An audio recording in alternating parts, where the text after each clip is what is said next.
Para kekasih Allah,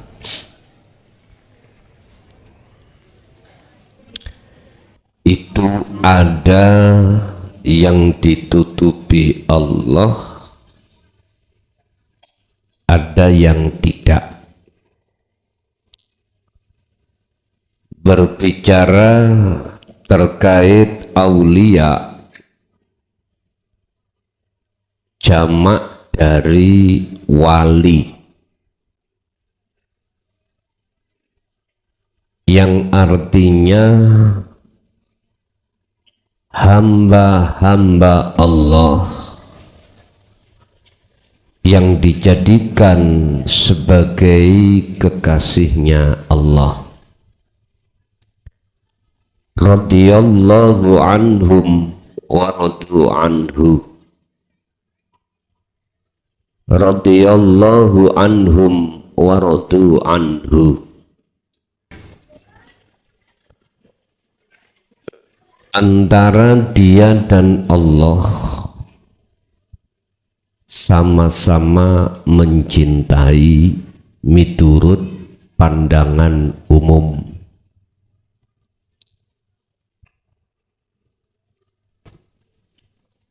Siapakah yang dijadikan Allah sebagai kekasihnya? Dialah mereka yang Allah katakan di dalam surah Ali Imran ayat 31, Qul in kuntum tuhibbunallaha fattabi'uni yuhibbukumullah wa yaghfir lakum dzunubakum. Dialah mereka yang senantiasa mengikuti dan mengamalkan apa yang telah diajarkan oleh Kanjeng Nabi terhadapnya. Ajaran yang disampaikan oleh para rasul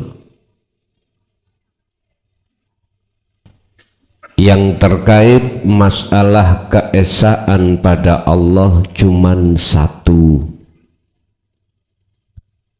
Dari beberapa rasul, mulai Nabiullah Adam sampai Muhammad, hanya satu. Apakah itu Nabi Isa? Apakah Nabi Yusuf?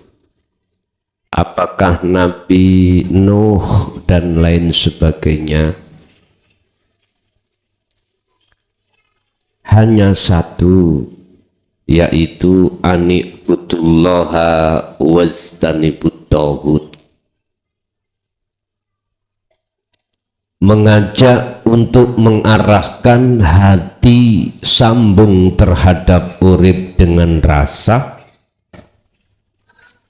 dan meninggalkan segala hal perkara-perkara yang berkenaan dengan ma siwallah. Apa ma siwallah? Perkara-perkara selain hidup. Bapak Ibu, para kekasih Allah itu Allah golongkan, kelompokkan menjadi dua kelompok. Kelompok pertama ada kekasih Allah yang kewaliannya ikut ditutupi oleh Allah. Kelompok yang kedua itu kewaliannya dibuka oleh Allah. Itulah yang disebut sebagai wali kutub.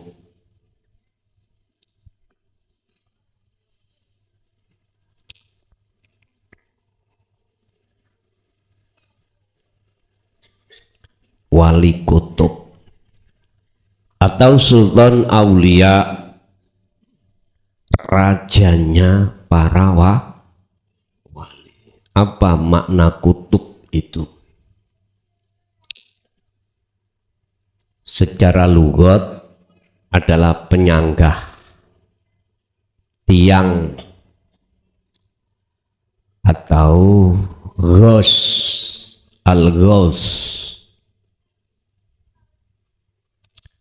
raja diraja, king of king, rajanya pira-pira, rajanya beberapa raja. Ciri daripada kekasih Allah atau aulia Allah sangat sederhana. Allah katakan dalam surah Yunus ayat 62-63.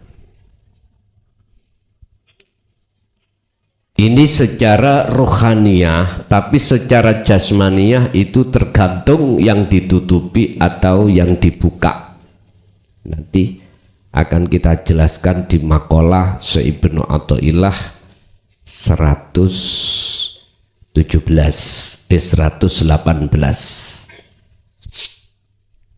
Itu nanti kita bahas pasal atau makalah Ibnu Athaillah pasal 118 terkait para kekasih Allah. Surat Yunus tadi Allah katakan ala inna auliya Allah. Ingatlah, iling-iling, sesungguhnya para kekasih Allah itu cirinya la khaufun alaihim walahum yahzanun. Itu pertama. Tidak mudah hati terasa takut, gelisah, susah. Hati lu, bukan jasmani, hati. Khawatir dengan apapun. Satu contoh, misalkan kekasih Allah itu berdagang, dia olehnya dagang, jualan tidak takut rugi, nggak takut. Dia petani, dia nggak takut rugi, dimakan hama enggak, tikus enggak.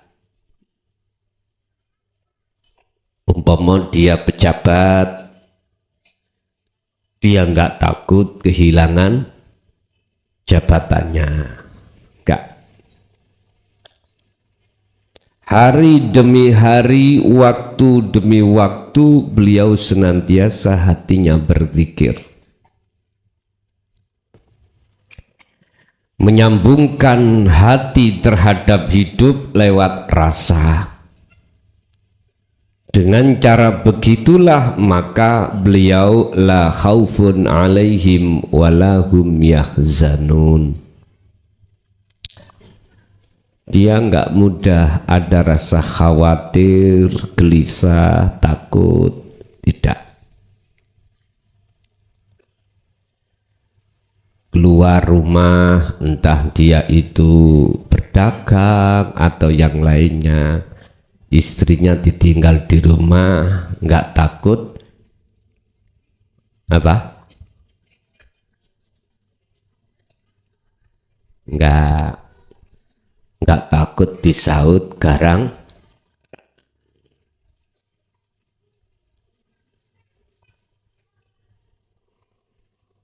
Karena beliau hatinya sibuk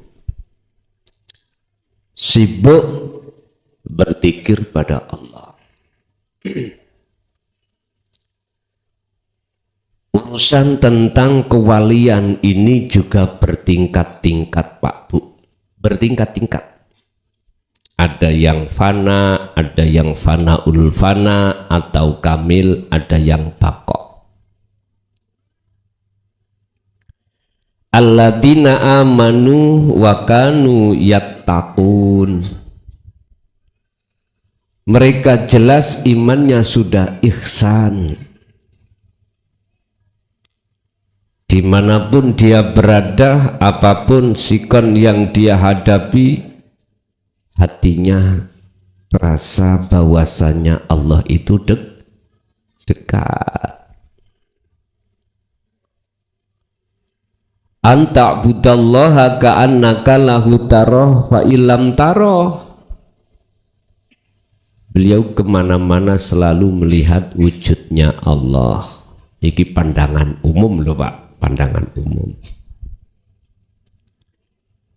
Nanti maksudnya pandangan khusus, yang memandang dan yang dipandang, mata untuk memandang itu sudah tiada. Maksud daripada bertemu itu di situ.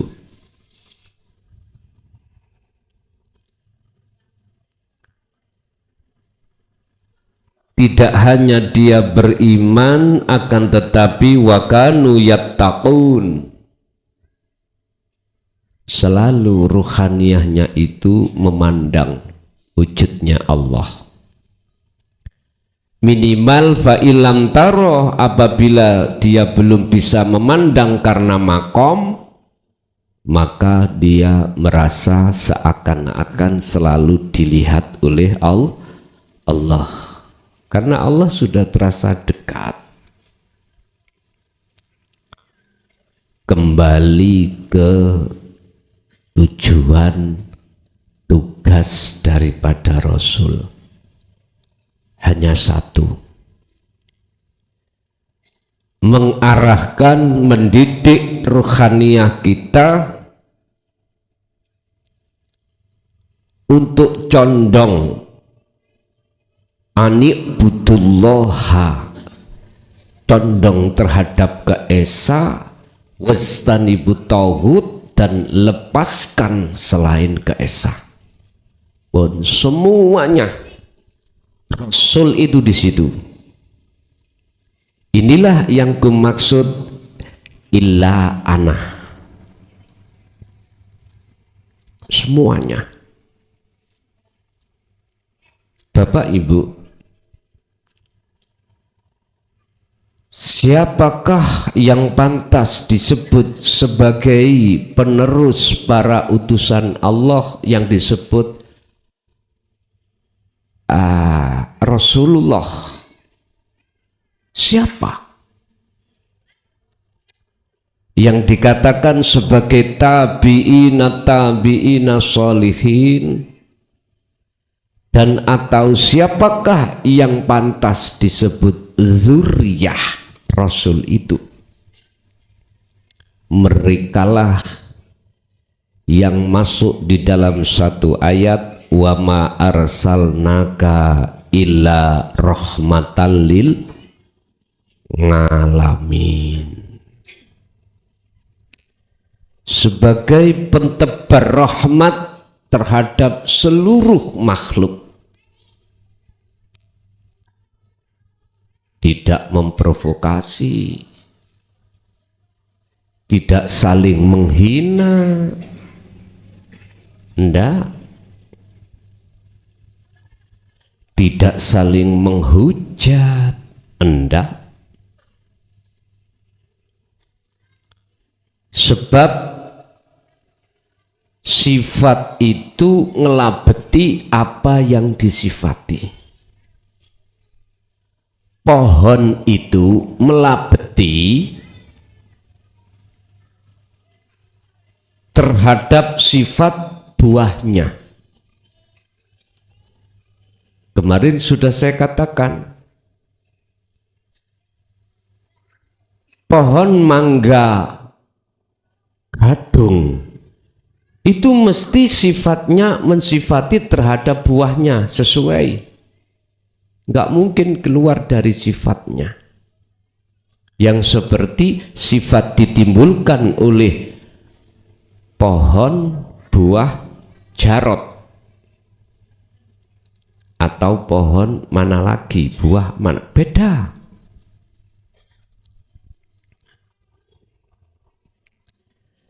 Sifat karakter Rasulullah itu ada 4 Pak. Sidik, fatonah, tablek, amanah. yang pantas disebut sebagai dzurriyah itu tidak keluar dari 4 ini. Kalau kita masukkan dalam satu Al-Quran, ayatnya berbicara illa rahmatan lil alamin. Ngalamin ini seluruh makhluk. Umpama di dalam tubuh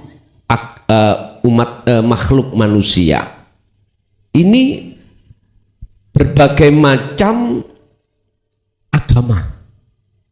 agama Islam, agama Nasrani, agama Yahudi, agama Majusi, dan mungkin masih banyak lagi yang lainnya. Lah, kedatangan beliau ini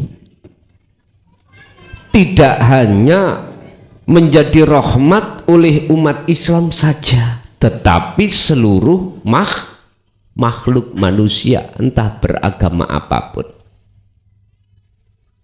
Ini maksudnya rahmat lil alamin.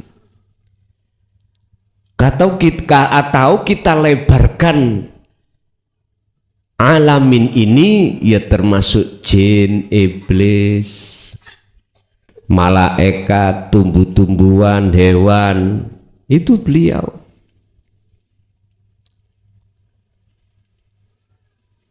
Makanya kalau jenengan ingin tahu dzurriyah Rasul itu gak usah ngaku-ngaku, karakternya aja, sifatnya sama enggak.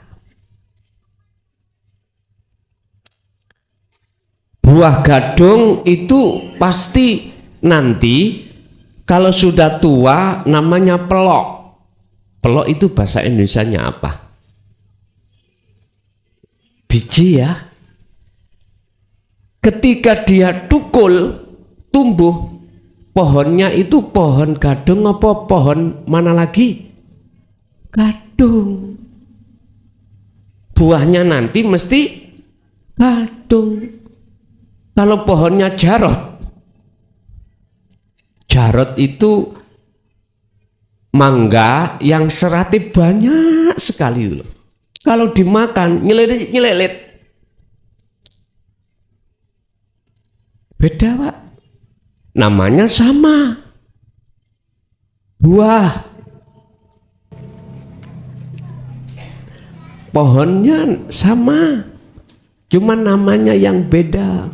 Sama-sama pohon, tumbuh-tumbuhan, makhluk, tapi beda.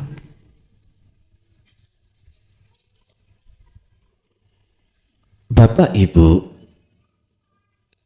para rasul ini melahirkan yang namanya aulia, atau bisa kita sebut sebagai tabi'ina sholihin. Rasulullah melahirkan aulia Allah itu baik dari sisi unsur nasab atau dzurriyah, atau bisa jadi dari sisi sahabat yang terkenal sebagai ulama.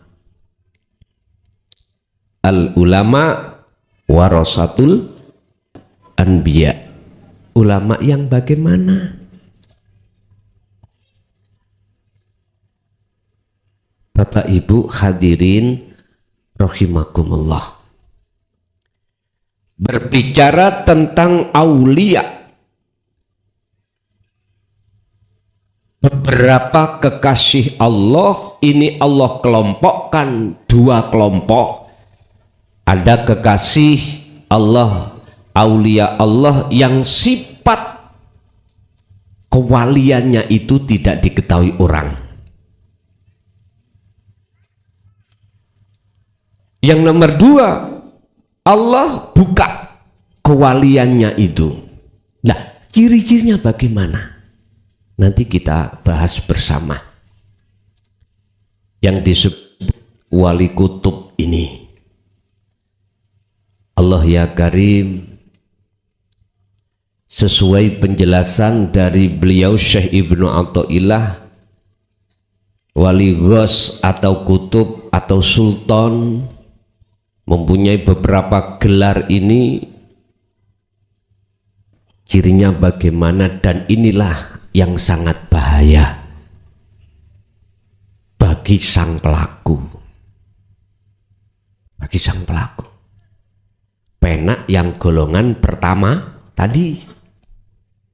Sekarang kita buka golongan pertama. Qala musannifu rahimahullah, subhana man maha suci sapa Allah. Sataro, man itu bukan orang, tapi maksudnya adalah maha suci hidup, zat.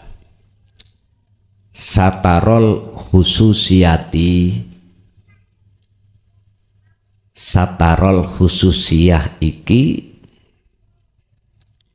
idofahnya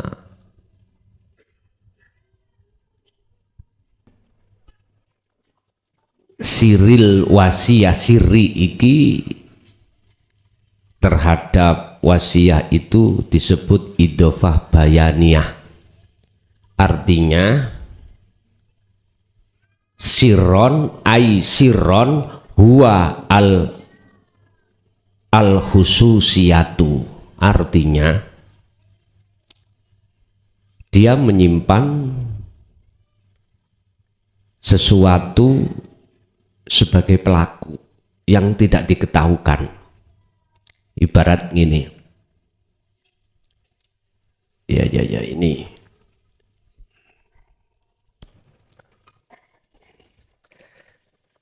di dalam tangan saya, kan gak diketahukan.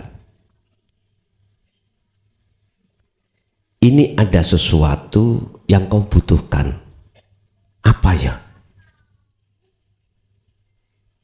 Ini maksudnya ditelikkan, disembunyikan. Karena jenengan habis makan cobrot kabeh, maka butuh tisu.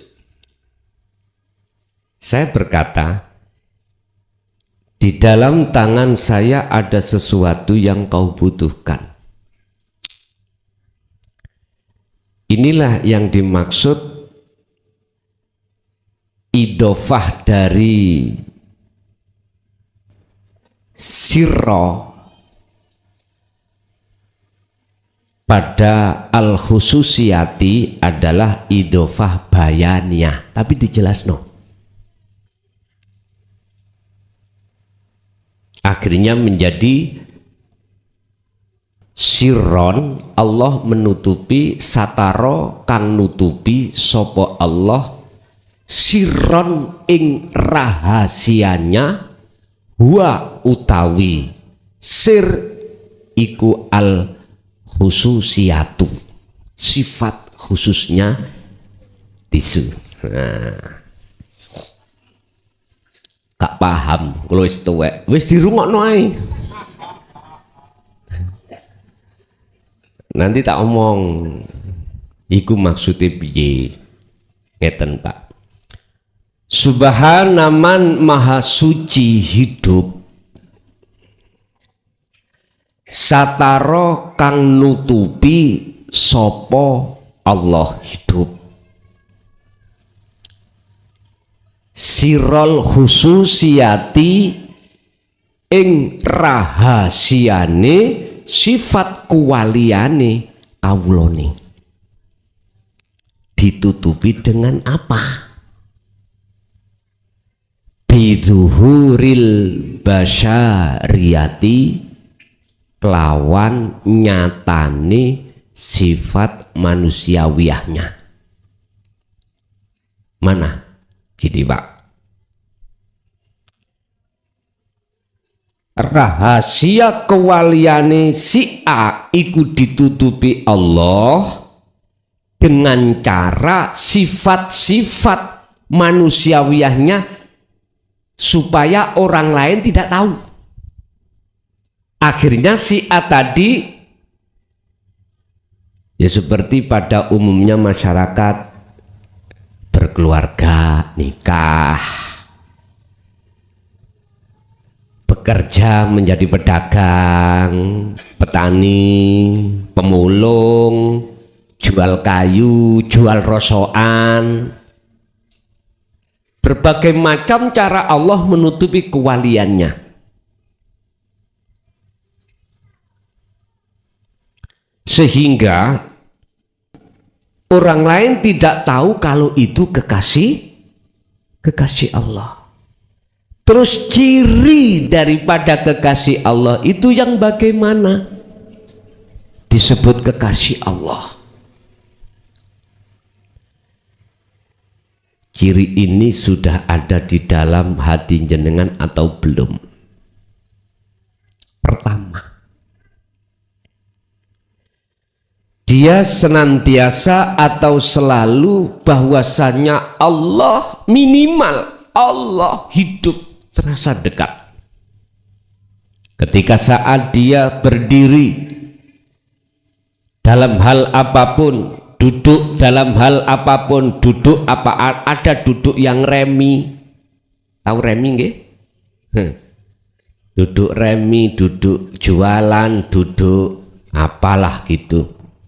Kalau berdiri macam-macam, ada berdiri kerja, berdiri sholat, apapun itu.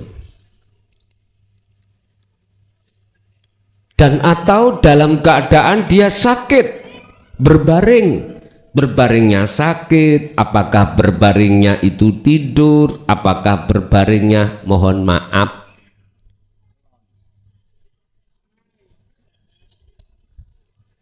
aku gak wani nyawang rona nek ngomong kuwi mau. Wis pokoknya berbaring manten, selonjoran, hatinya selalu minimal selalu bahwasanya Allah itu selalu bersamanya, yang melayani bernafas, yang melayani mendengar suara, yang melayani melihat, yang melayani berkata apapun, itu minimal. Lah untuk menuju wilayah hati bahwasanya Allah terasa dekat, bukanya itu dia harus paham dan menerima sekaligus mengamalkan adzikru bisiril asror. Pun situ satu, itu cirinya. Yang kedua, seiring berjalannya waktu, dia selalu berzikir tersebut, maka yang ada, yang terjadi, yang nyata dalam pandangan hatinya selain Allah itu sudah tidak ada. Walaupun pandangan mata zahir selain Allah masih ada, tapi dalam pandangan mata batin selain Allah itu sudah tidak menyandang sifat ada. Seiring berjalannya waktu dia terus berzikir seperti ini, Bapak Ibu. Itulah hati atau ruhaniyah yang disebut ruhaniyah majedub, ruhaniyah yang edan, ruhaniyah yang gila hanya pada Allahnya. Secara otomatis apa yang disifatkan tanda-tanda kewalian Allah pada hambanya di dalam surat Yunus 6263 tadi pasti terjadi. La khaufun alaihim walahum yahzanun, dalam hal apapun, dalam hal apapun. saya ini mati kapan ya? Udah nggak dipikir. Mati saiki, mati besok, itu sudah tidak ada bedanya. La khaufun, tidak ada rasa gemeter tentang hal itu. Baik wali yang ditutup oleh Allah kewaliannya atau yang dibuka sama. Yang ditutup ini Bapak Ibu tidak akan pernah orang lain tahu, nggak ada orang lain tahu, karena Allah membungkus kewaliannya, ruhaniyahnya ini dengan sifat-sifat secara umum miturut manusia. Bahkan mohon maaf, kadang ditutup dengan perbuatan jelek. Yun sewu, dia perampok, dia penjudi, dia pemabuk, dia penjina. Tahu penjina?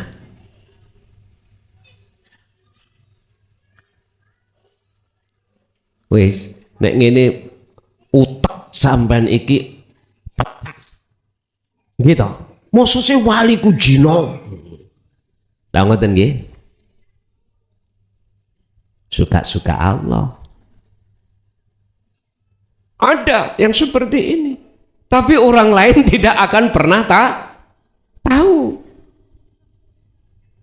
Lu memang ada. Tapi sejatinya dia tidak berzina, cuman pandanganmu lah yang mengatakan dia berzina. Wis tambah mumet aku ngaji ambek pean Gus. Pandang aku zina kok jare gak zina. Dalam pandangan sampean mungkin dia tidak sholat, tapi dia sholat. Wis Pak, nek sampean terima makalah ini ning utekmu, tak jamin pedot utekmu. Gak nutut. Lah terus bagaimana? Terimalah dengan hikmah dalam hatimu. Oh iya, Gusti Allah mosok si zino, mosok si Gusti Allah mangan, mosok si Gusti Allah iku mang nikah, mosok si Gusti Allah macem-macem. Wis mumet maneh tambahan. Pun Pak, sampai nek sik mumet gak usah dipikir nemen-nemen, ya. Wis rungokno ae kuping sampean. Kopoken ya babah wis ngoten mawon. Cara Allah menutupi sifat khususnya hambanya yang dikehendaki wali itu berbagai cara. Cuman dalam makalah Syekh Ibnu Athaillah ini tidak membahas akan ditutupi oleh perbuatan yang jelek, ndak.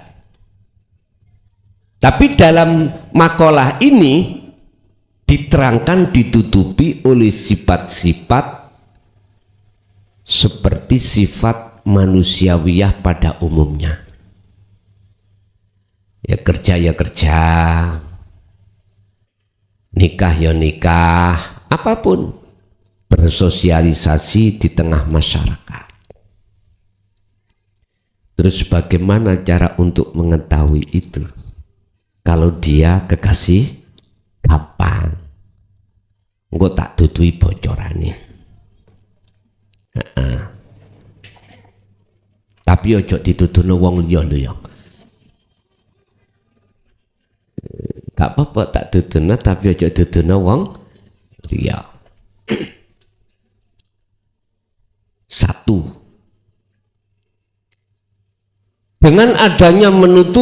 Dengan adanya Allah menutupi kekasihnya dengan sifat-sifat sesuai dengan sifat manusia pada umumnya, maka tolong sekali lagi, jangan pernah wahai murid anakku yang sudah hatinya itu condong terhadap dinut tauhid, punya suudon terhadap orang lain.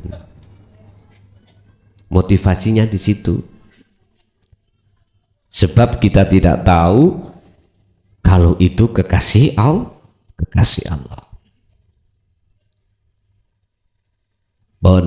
Satu. Yang nomor dua yang disebut sebagai wali kutub,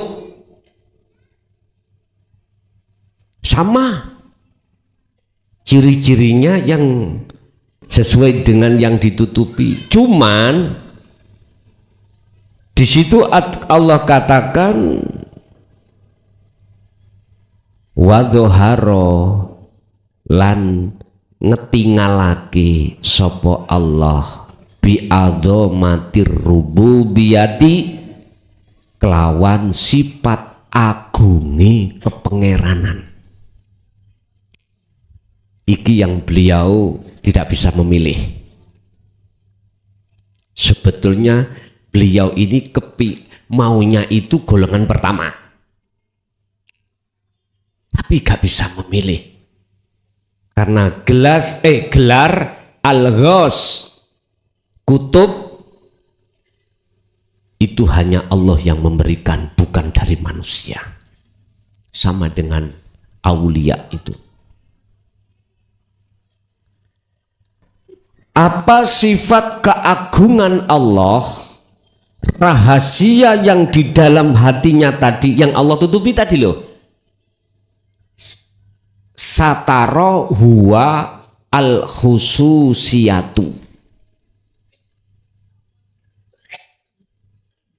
Sifat rahasia-rahasia Allah di dalam ruhaniyah dia, itu Allah buka. Allah buka. Tentu Allah buka berupa apa? Rasulullah mendidik umatnya dengan dinul haq. Ini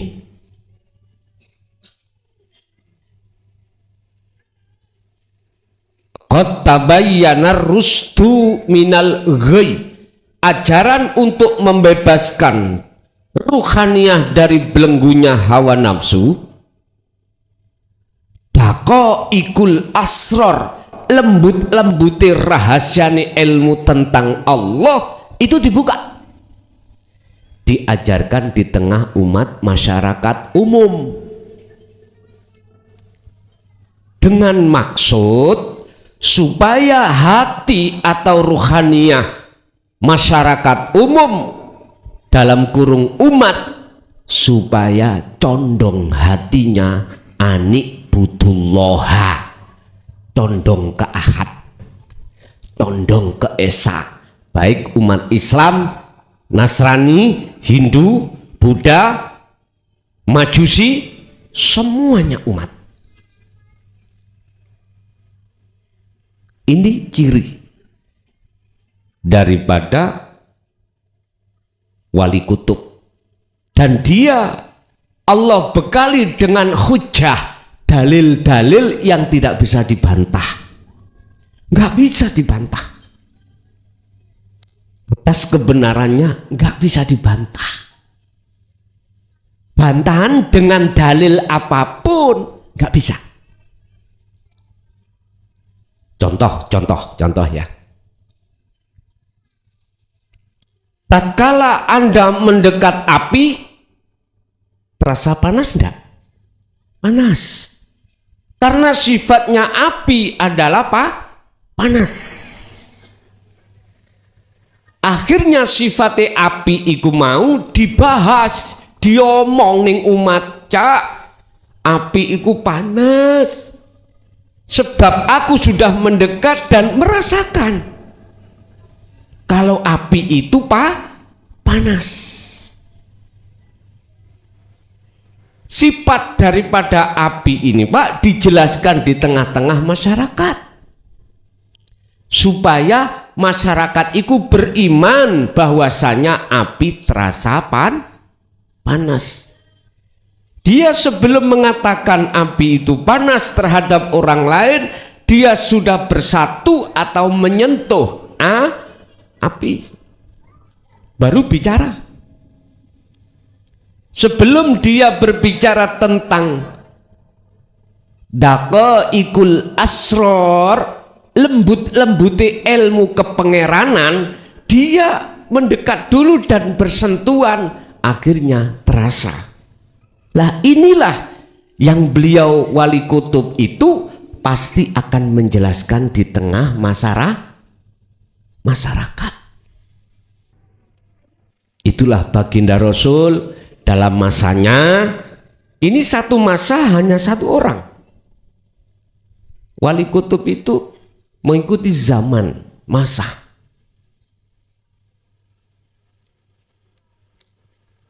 Dan wali kutub itu sebagai penyanggah semua aulia Allah yang ditutupi Allah tadi, penyanggah. Sehingga beliau itu mengapa dikatakan sebagai penyanggah? Karena dia, mohon maaf, gak ngomong segudang, gak ada batasnya. Hujah atau dalil, yang dalil itu kebenarannya tidak bisa dibantah, nggak bisa.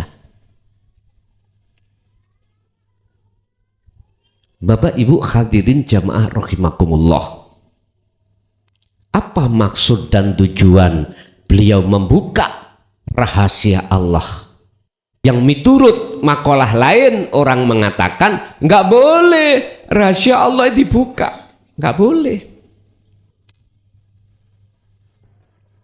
Tapi bagi wali kutub tersebut ya, tidak apa-apa, karena dia diberikan gelar oleh Allah kewenangan untuk menyampaikannya.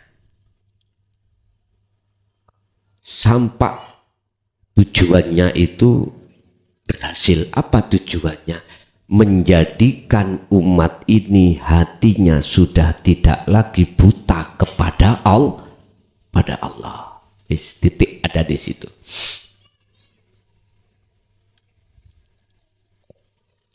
Fi idharil ubudiyah, ing dalem nyatane sifat kumawulane dia pada Tuhannya. Artinya apa Pak? Wali kutub itu di samping memegang hukum syariah juga merealisasikan syariatnya di tengah-tengah, hakikatnya di tengah-tengah syariat. Inilah wali kutub. Dan lebih bahaya ini untuk menjaga kemurnian dalam keesaan pada Tuhannya dibanding dengan yang ditutupi oleh Allah. Tapi dia tidak bisa memilih, nggak bisa memilih. Dan biasanya wali kutub itu umure gak dawa.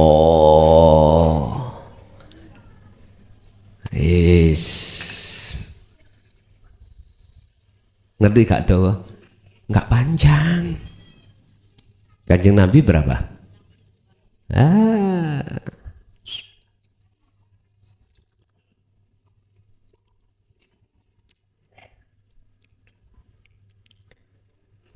Makanya dikatakan hanya satu pada masanya. Tapi ini tidak akan habis. Walaupun dia meninggal, nanti ada penerusnya yang Allah pilih sebagai wali kutub. Wali kutub. Kalau secara ruhaniyah tidak jauh berbeda, tengere tandane iku waline Allah, nggak jauh berbeda. Cuman bagaimana cara Anda untuk mengetahui itu waline Allah? Mudah saja. Sampan pingin ruh wong iku melek, syaratnya jenengan kudu melek.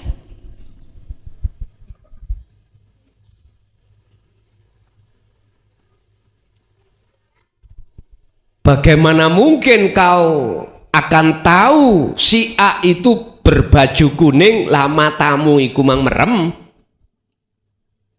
Loh, bahasa Indonesia Pak.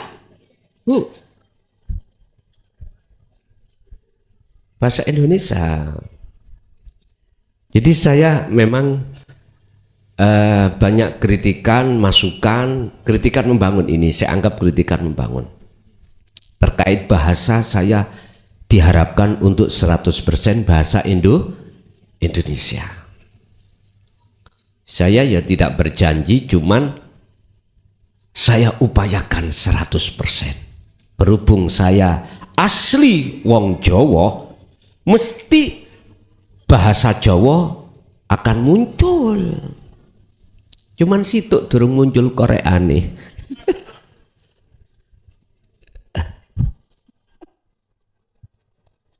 Ngapunten. Nggih ngapunten lewali niki wau kok mboten katut kekesak.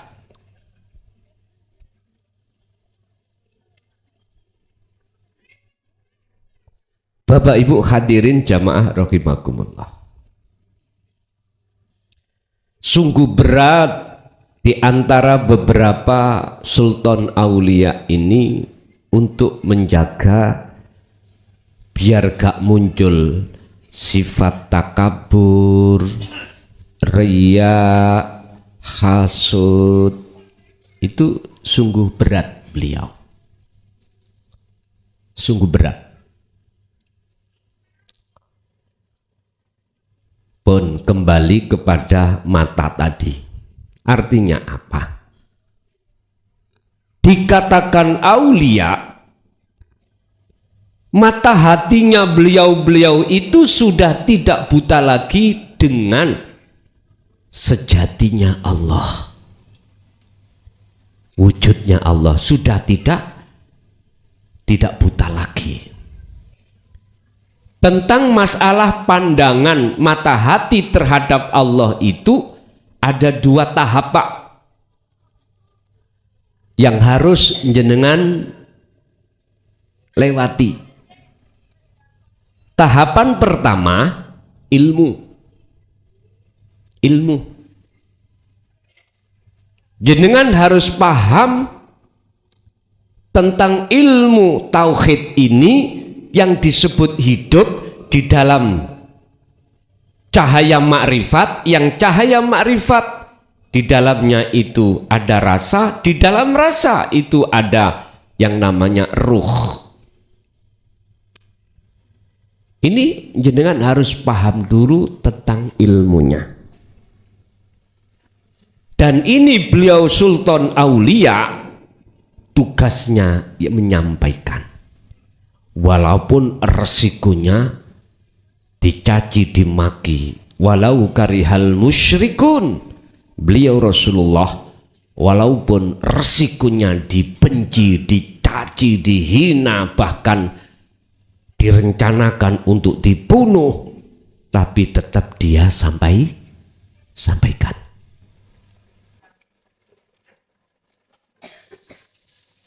Dan itu memang lagunya harus dia terima.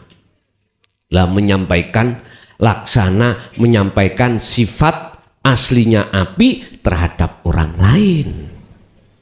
Menyampaikan sifat hakikatnya Allah yang disebut sebagai daqaiqul asrar.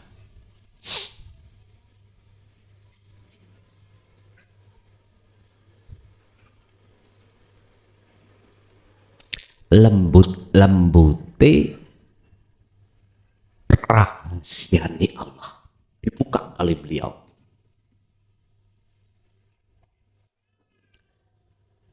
mulai dari la ilaha illallah illa huwa illa anta illa ana, beliau buka.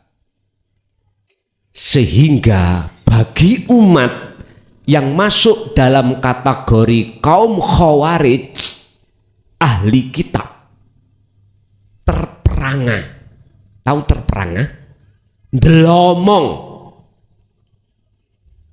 terkejut, tapi dia nggak bisa bantah. Dengan dasar apapun dia nggak bisa menyalahkan, akhirnya dia salahkan lewat dasar makolahnya sendiri.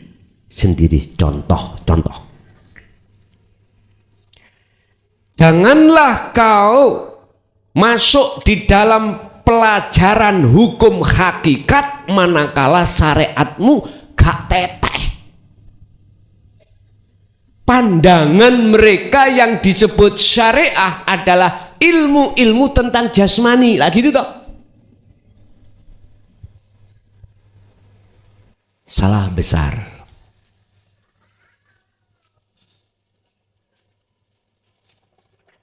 Menurut Daqaiqul Asrar, yang disebut syariah adalah ilmu yang masih sepanjang memahamkan ruhaniyahmu untuk memahami bahwasanya api itu panas, iku lo syariat. Artinya kui mau ketemu Allah kok nggak no ilmu tauhid, ikulah yang disebut asyariatu bila hakikat, dolalah, tersesat.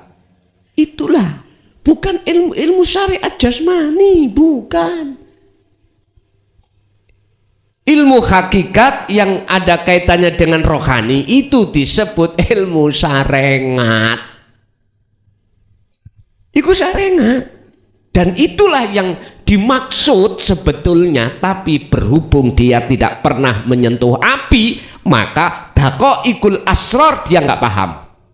Akhirnya ngomong ilmu syariat itu maksudnya ya babakan sholati gimana, posone gimana, zakati ilmu, haji gimana, ilmu fikih gimana, hadis gimana, Qur'ani gimana, dohir iku yang mereka katakan. Padahal bukan itu. Memang benar. Awal berangkat Anda khalwat yang benar untuk menuju keesaan Allah, awal jenengan harus dibukakan makrifat ilmu, berarti harus belajar. Makanya Ponpes Miftahul Ulum Jaya Baru setiap tahun diperintahkan Allah untuk membuka mulai dasar tauhid itu untuk panjenengan sebagai pemula atau sebagai apa itu? Ya pemula yang orang-orang Islamnya belum sempurna.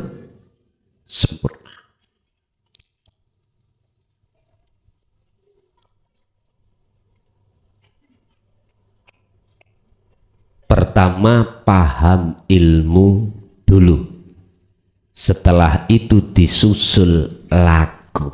Lah inilah akhirnya jenengan tutup dengan istiqomah, itulah kekasih Allah nantinya. Manakala dalam hatimu sudah terasa bahwasannya wujud Allah terasa dekat, masuk di dalam zona muraqabah, ada dua, yang merasa dan yang dirasa. Setelah itu kedua-duanya hilang. Akhirnya dijawab dalam satu ayat, innani anallah, yaitu pun stempel teko ndukur langit dideleh ning dodo sampean mak tes. Kadang-kadang itu Allah isarohkan ketika jenengan kholwat ada cahaya yang bukan nurullah tapi nur makrifat masuk di dalam dadamu. Tes isaroh. Udah langsung menggigillah kau. Artinya menggigil, semua apapun yang bersarang di dalam hatimu, rasa susah, gelisah, takut, apapun, saat itu juga langsung hilang. Itulah yang Allah katakan di dalam surat Ibrahim ayat 5, walaqad arsalna Musa bi ayatina an akhrij qaumaka minadh-dhulumati ilan nur.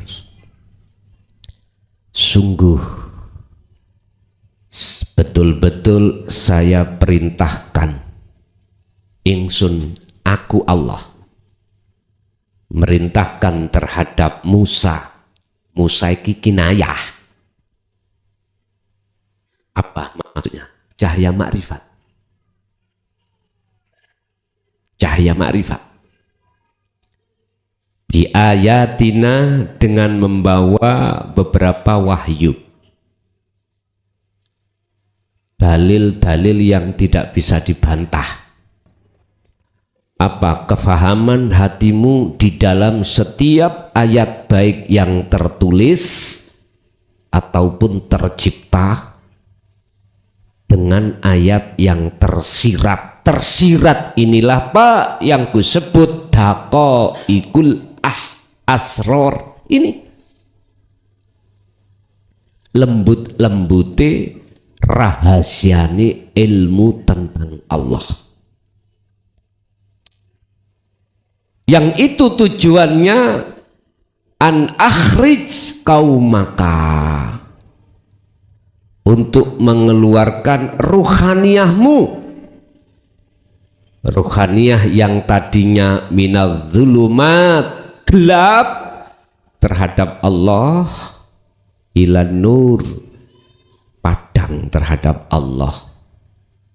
Makanya stempel itu kadang-kadang Allah isarohkan lewat cahaya yang menatap di dalam dadamu. Saat itu juga apa yang ada di dalam hatimu gelisah disebabkan bla bla bla, susah bla bla bla, khawatir bla bla bla bla, ketakutan bla bla bla bla, saat itu juga langsung hilang. Tapi jikalau enggak, itu namanya nurullah. Berarti dodomu ditabrak rondo kempring. Mau nyer sampean taman. Iku nurullah itu.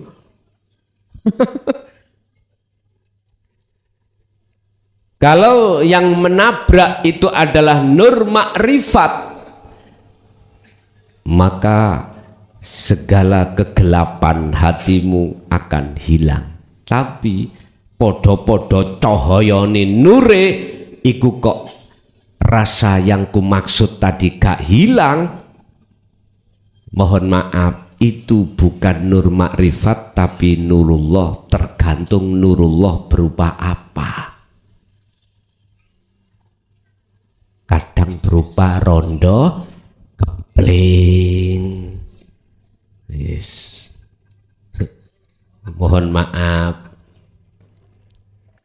kalau betul-betul itu nur makrifat, maka walaupun nanti suatu saat jenengan ditabrak nurullah, wis wujute nurullah apa wae, tidak akan menjadikan hati jenengan gelap.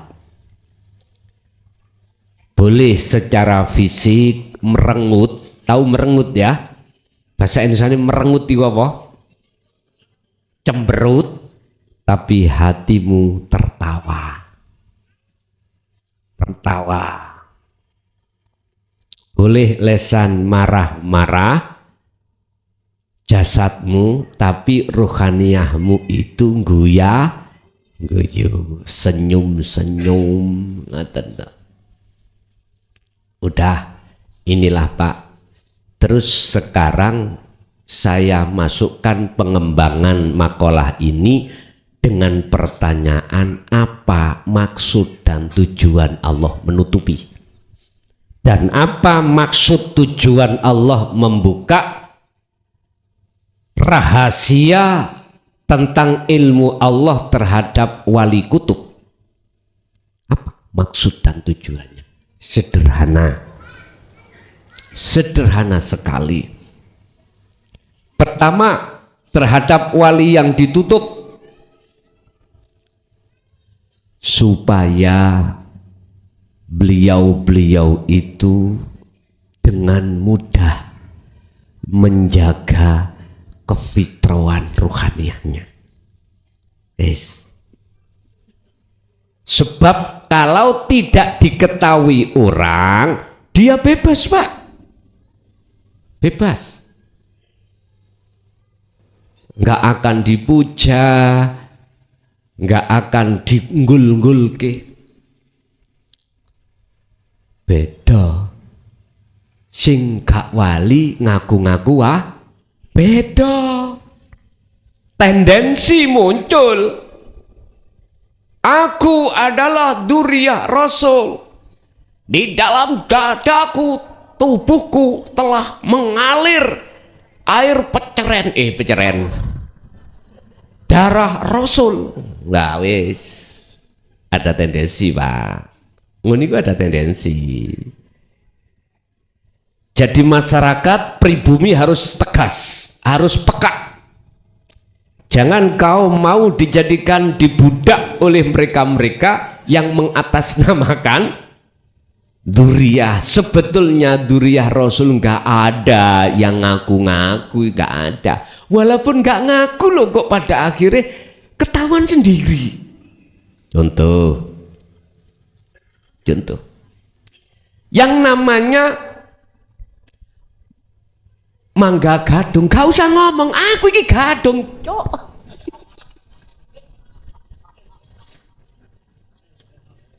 Gak usah ngomong ngaku-ngaku aku pelem gak usah ngomong. Jenengan nang pasar didelok cirine pelem gadung, oh iya gadung. Pelem gadung gak pernah ngaku-ngaku Pak, tapi dengan sendirinya nanti dia akan konangan. Pada saat mana? Saat dimakan. Saat sudah kau makan, kau rasakan, oh ini pelem gadung, ngono kok. Yang jual ngomong manalah.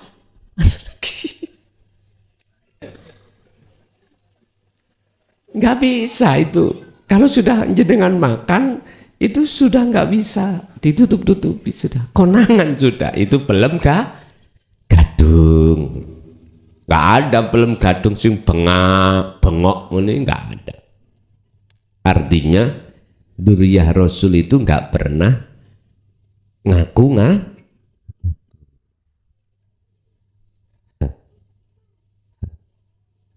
Bapak Ibu hadirin jamaah rahimakumullah, dilihat sifatnya aja. Sama enggak ciri sifat pelem gadung dengan yang sebelumnya itu, yang membuahkan itu, yo gadung pohonnya itu. Kalau memang betul-betul itu dia kantil di pohon gadung, ya pastilah Pak rasanya sesuai dengan julukannya adalah pelem gadung. Gak usah repot-repot jenengan. Sampai yang sudah hatinya terdidik dengan tauhid, nggak ada yang harus sampai puja dan puji, sekalipun dzurriyyahnya, nggak boleh. Biar mereka mengatakan wajib. Banyak ulama mengatakan wajib, memuja memuji terhadap dzurriyyah nasab? Bagi saya no. Karena ajaran tauhid malakum dzarraw wala naf'an, ruhaniyahmu itu nggak boleh memuja memuji bahkan menyembah terhadap makhluk, itu nggak boleh, nggak boleh. Ruhaniyahmu tetap pada Allah nyatane, yaitu wujudnya. Jasmaniyahmu silakan, nggak tak larang. Memangnya itu urusan dunia, habluminan nas boleh jasmaniyahmu, tapi ruhaniyahmu jangan ketarik. Paham maksud saya ya? Monggo. Tapi biasa nih Pak, umumnya siapapun Anda, jikalau tidak mengerti tentang daqaiqul asrar, rahasianya ilmu Allah di dalam agama yang bertauhid, pasti keseret ruhaniyahmu. Imannya sesuai dengan jasad, karena akal diwuruin nafsu, ngomong ngomong nanggone roh ya, supaya beriman pada makhluk itu. Dan itu sejarah yang tidak bisa kau tutupi Pak. Kita sebetulnya mantan penjahat, mantan pendolim terhadap Allah dengan bentuk innakum dolamtum anfusakum bittikhadikumul ijla, mengadakan selain Allah di dalam hati kita yang kita imani. Bahasa Quran bittikhadikumul ijla, menjadikan anak sapi sebagai penyembahan. Nah, wis iku padahal sanepan, yaitu selain Allah itu yang kita imani. Bapak Ibu hadirin jamaah rahimakumullah. Selanjutnya ciri daripada para kekasih Allah itu, dia selalu berpegang teguh dengan ketakwaannya. Apa takwanya itu? Pertama, ittaqullaha haqqa tuqatih. Takwanya itu tidak hanya secara jasmani, tetapi juga rohani. Takwa secara jasmani, tinggalkan larangan jasad ini dan jalankan perintah. Ruhani, tinggalkan larangan apa? Dilarang ruhaniyah kita itu memuja, memuji, bahkan menyembah terhadap selain ahad. Dilarang. Gak boleh. Ini perkara yang dilarang. Maka mereka tinggalkan itu. Wa may yakfur bitaghut, barang siapa yang tinggalkan ini, maka wa yu'min billah, dia pasti akan bertemu Allah. Imannya hanya pada Allah. Yang kumaksud Allah bukan nama, bukan sifat, bukan zat, bukan. Itulah yang tidak bisa kau sebut. Ama yang diperintahkan secara ruhaniyah takwa. Kalau tadi meninggalkan larangan, yang dilarang kita untuk beriman kepada selainnya, yang diperintahkan kita hanya beriman padanya, itulah menjalankan perintah. Apa sih perintahnya? Illa liya'budun wa ma umiru illa liya'budullaha mukhlishina lahuddin khunafa'a wa yuqimus shalah wa yu'tuz zakah wa dzalika dinul. Agama yang lurus, yang tegak adalah agama di mana hatimu itu hanya menghadap, memuja, memuji, menyembah pada Esa. Itulah dinul qayyim. Lah, untuk prakteknya menyembah wa ma umiru, dan tidak diperintah kamu sekalian illa liya'budullaha, hanya menyembah pada Allah. Untuk mempraktekkan menyembah ini ada dua thariqah yang para semua utusan Allah lakukan.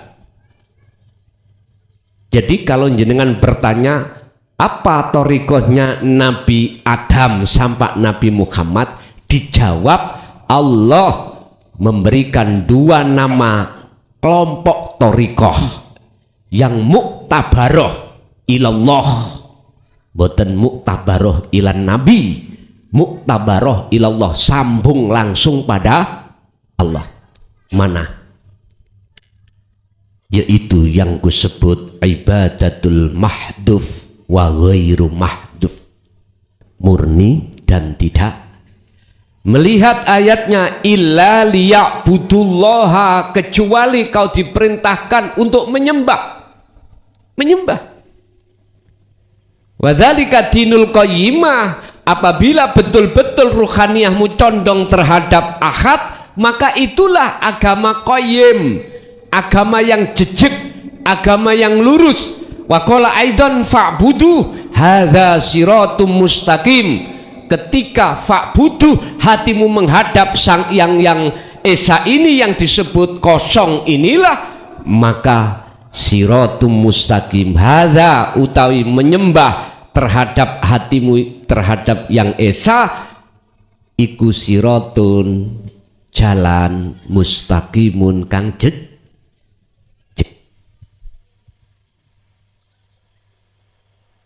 Dikira nggak ada resiko nih entah lah.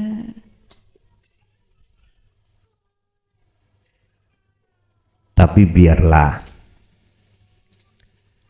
bagi Anda yang belum bisa menerima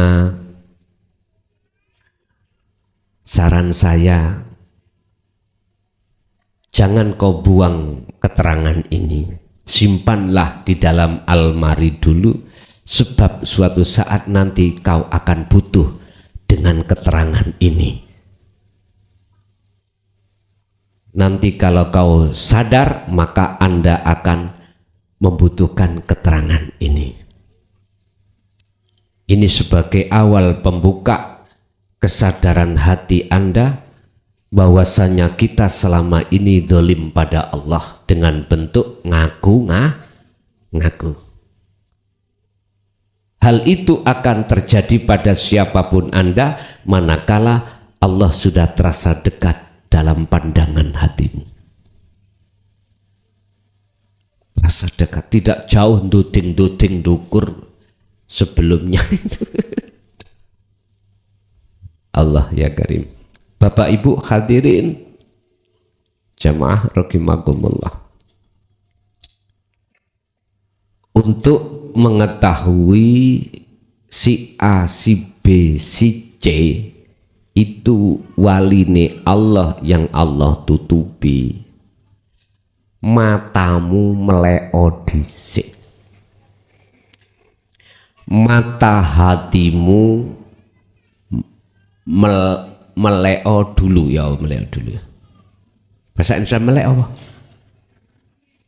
Bukalah matamu, mata hatimu terlebih dahulu. Cara membuka mata hatimu terlebih dulu, belajarlah terus menerus fastaqamu faktulu anfusakum. Asalah terus cara menghilangkan rasa keakuan makhluk dalam hatimu, hilangkan. Idfin, pendemen sing jero wujudaka ing eksistensi Anda, kewujudan Anda sebagai makhluk yang bisa ini, bisa itu, punya ini, punya itu. Mohon maaf, adzikra inilah yang disebut dzikir. Dipendam di mana? Fi ardil khumul, di dalam bumi yang sunyi. Iki nggak ada yang paham, orang-orang syariat bumi khumul itu apa ya? Padahal iki naya. bumi kefanaan, Pak. Artinya tiadakanlah rasa iman yang tadinya kau merasa dirimu ada, merasa dirimu keakuan hamba yang bisa ini bisa itu, punya ini punya itu, hilangkan. Maka dengan begitu, dengan sendirinya akan muncul rasa keakuane Allah urip itu dalam dirimu. Ini cara untuk membuka mata hati. Kemarin sudah saya praktekkan, tak ajari. Udah nggak bisa berdiri dengan duduk, nggak bisa duduk dengan berbaring. Dah terpejam mata Anda. Hilangkan apa pengaruh duniawiyah dalam akalmu. Lepas. Bisa nih lepas, hatimu harus selalu senantiasa membuang diri lewat dzikir sirul asror. Udah, kalau itu sudah lepas, ikuti. Nanti akan terjadi maknyut. Dirimu itu masuk dalam satu alam yang bebas. Entah gelap, entah terang, wis gak usah dipikir. Tatkala proses keakuan diri sebagai makhluk itu dihilangkan Allah, Anda akan tidak teringat perkara urusan dunia. Sekalipun istrimu cantik, suamimu gagah, anakmu baik, duniamu mewah, tidak akan bisa masuk. Karena kau kena arus perjalanan ini. Udah, sampailah nanti di mana rasa keakuan diri hangus, maka di situ dalam hatimu hanya terjadi aku Allah. Inilah saat-saat di mana ruhaniyah itu disebut sebagai majnun atau majedub. Udah, nggak apa-apa. Urusan gendeng sak dohiri yus kapakno, wis gak usah sampean pikir. Terus nek gak sampean cemplungi dengan tekad pasrah diri pada Allah, kapan kalau tidak sekarang? Aku takok, umurmu kali didik. Loh, didik? Iya, tapi relatif. Didik itu pirang tahun, nggak ngerti dah. Pokoknya didik. Saya mengatakan sedikit, itu hitungan masa. Satu hari masa akhirat dibanding dengan masa di dunia bertemu 50.000 tahun masa dunia. Padahal umumnya kita manusia umurnya 100, 200. Nggak ada yang 1000 dah. 200 paling kari buntutit toh. Melaku digotong klip motone tok ngono. La yamutu wala yahya. Gak mati, gak urip. Ngoten niku anak putune bingung, Pak. Kemarin 2 hari yang lalu. Mbah kula Gus gak mati gak urip sakno lho, talokno. Akmu kepengin mbahmu bongko toh? Anggapane iku dek iku mang sakno nek mati ndang mati lah ngoten toh? Asli nih Pak, jenengan ambek aku ngenteni warisan. Jarang sekali ada anak yang berbicara ketika saat orang tuanya meninggal, itu tanya berapa hutangnya bapak. Yang banyak adalah berapa harta tinggalannya yang ditinggalkan Kebanyakan gitu, Pak. Sebab apa? Buru-buru untuk mewarisi. Kita sebagai anak kebanyakan seperti itu.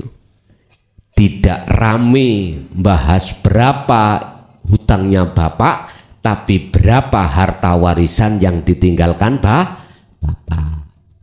Tapi nek santri Jaya Baru ndak, Pak. Lah iku lak ngakumu dhewe to.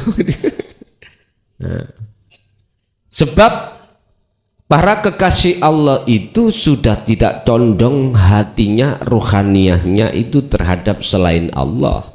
Sekalipun secara jasmaniah dia tiap saat dan waktu bergelut dengan perkara-perkara dunia. Ada omongan ngeten Pak, mungkin jenengan dengar. Ini saya klarifikasi ya kebenarannya. Orang kalau sudah belajar tasawuf, belajar hakikat, yo gak oleh doyan urusan dunia. Katanya wis belajar hakikat makrifat. Lah kok sih nyambut gawe? Gitu. Hartanya tambah mewah. Pak nyun sewu, kalau ada orang bilang seperti itu, anggap saja ngajinya nggak lulus.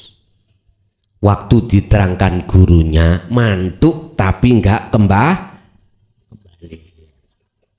Nggih mantuk, tapi mantuk terakhir nggak kembali. Iku namanya ngantuk ketiduran. Ngini lho Pak.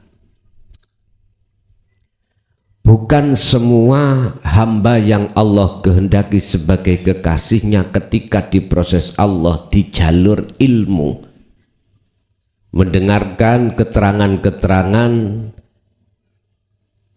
lembut halus-halusnya rahasia ilmu Allah,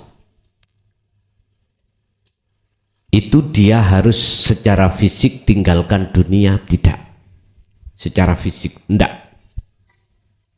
Tapi secara ruhaniyah iya. Anjuran di dalam hukum ilmu tersebut supaya yakfur bitauhid, meninggalkan kesenangan dunia. Kalau ruhaniyah memang iya, kalau jasmaniyah tidak. Lah itu akan diteruskan lewat pembuktian yang disebut khalwat. Lah ketika khalwat itu secara ruhaniyah saja yang harus tinggalkan. Tadi kan secara ilmu dapatnya faham, setelah faham dilakukan, dipraktekkan berbentuk khalwat. Ketika khalwat terjadi pembuktian, maka betul harus tinggalkan sungguh-sungguh ruhaniyah ini terhadap selain Allah. Sekalipun jasmaniyah itu berinteraksi bahkan lebih mewah dunianya. Karena apa? Karena Allah itu tidak hanya di tempat sepi, tapi juga Allah di tempat keramaian. Allah itu tidak hanya di masjid, tapi juga di tengah pasar. Inilah Abu Hasan As-Sadili, inilah Sultan Aulia Syekh Abdul Qadir Jilani. Inilah Rasulullah atau para utusan Allah yang disebut sebagai wali kutub ini semuanya. Makanya jikalau ada yang berpandangan kalau sudah ngaji hakikat makrifat kok si nyambut gawe, kok si gembul dengan anak istri harta benda, nggak boleh itu lah. Makalah seperti ini anggepen wong iku ngajine ngantuk pun ngaten lho Pak. Tapi memang ada Pak, sebagian di antara waline Allah itu secara tidak hanya secara rohaniyah, secara fisik pun tinggalkan semuanya. Ada memangnya. Anak, istri, pekerjaan, urusan-urusan dunia dia tinggalkan. Masyarakat dia tinggalkan. Dia sendiri, entah itu di sungai, entah itu di gua, entah itu di pinggir laut, pantai, pokoknya nggak mau bergaul dengan orang lain. Ada memang yang seperti ini. Bapak Ibu, kembali kepada materi cara kekasih Allah, cara Allah untuk menutupi sifat kewalian hambanya atau kekasih Allah itu dengan cara dinyatakan sifat-sifat manusiawiyah pada umumnya. Bergaul dengan kita, beliau-beliau itu kerja ya kerja, macam-macam semuanya dijalankan. Tapi kalau Sultan Aulia, kekasih Allah yang disebut wali kutub, itu nggak bisa, Pak. Allah buka memang, yang buka Allah, bukan dia. Dia nggak mampu untuk membuka daqaiqul asrar, nggak bisa. Allahnya yang membuka, sehingga tujuan dibukanya itu, visi dan misinya memberikan peringatan, menyadarkan, mengingatkan umat manusia supaya dia tinggalkan amaliyah-amaliyah yang tidak berorientasi dengan menyembah kepada ahad. Umpama Islam, nek mlebu masjid betul-betul ketemu Gusti Allah. Sing Nasrani ketika mlebu gereja betul-betul ketemu Allah. Sing Buddha mlebu wihara biar ketemu betul-betul sama Sang Yang Widi Wujude Tuhan itu berserah. Air saya katakan di Indonesia namanya air. Kita bawa ke Amerika namanya bukan air lagi, water. Ya. Kita tarik ke Arab, beda maneh, air enggak ada namanya, water yang enggak ada. Ya toh, nyun sewu, akhirnya jadi beda nama tapi ahad. Silahkan nama Tuhanmu Allah, monggo. Allah monggo, Sang Yang Widi monggo, tapi ahad itulah dasar nyun sewu undang-undang Indonesia, ketuhanan yang maha esa. Nek wis atimu bertauhid ning Indonesia enggak apa-apa, silahkan. Kalau tidak bertauhid metuwo teko Indonesia.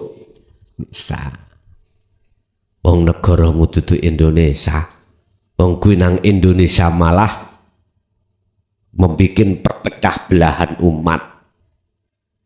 Itu akan menjadikan Indonesia menjadi negara khilafah. Nyun sewu,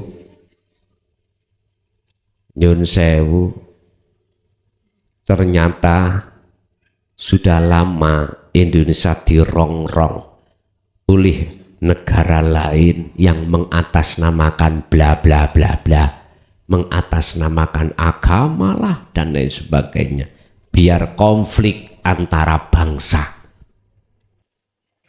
Negara Indonesia banyak bangsa, suku, banyak agama, didu, biar seperti Timur Tengah diadu, Pak. Sebetulnya sudah lama ini yang mengatasnamakan agama. Aduh, kok umpama aku presiden langsung menikah ono suarane dengan caraku sendiri. Gampang, Pak, tak tarungi lah. Untung sampean gak tidak ada presiden. Bon. Bapak Ibu hadirin, yang terpenting kita bagaimana memikirkan rohaniah kita sendiri dulu. Bagaimana yang masih buta menjadi gak buta. Tadi sudah saya katakan sistem dan cara sudah saya katakan. Lakukanlah itu setiap saat dan waktu sesuai dengan kemampuan di dalam hatimu. Kita masuk pada session tanya jawab dan dialog. Barangkali ada yang perlu ditanyakan terkait masalah materi malam hari ini dan atau hal-hal yang lain yang butuh pensohean, kami persilakan.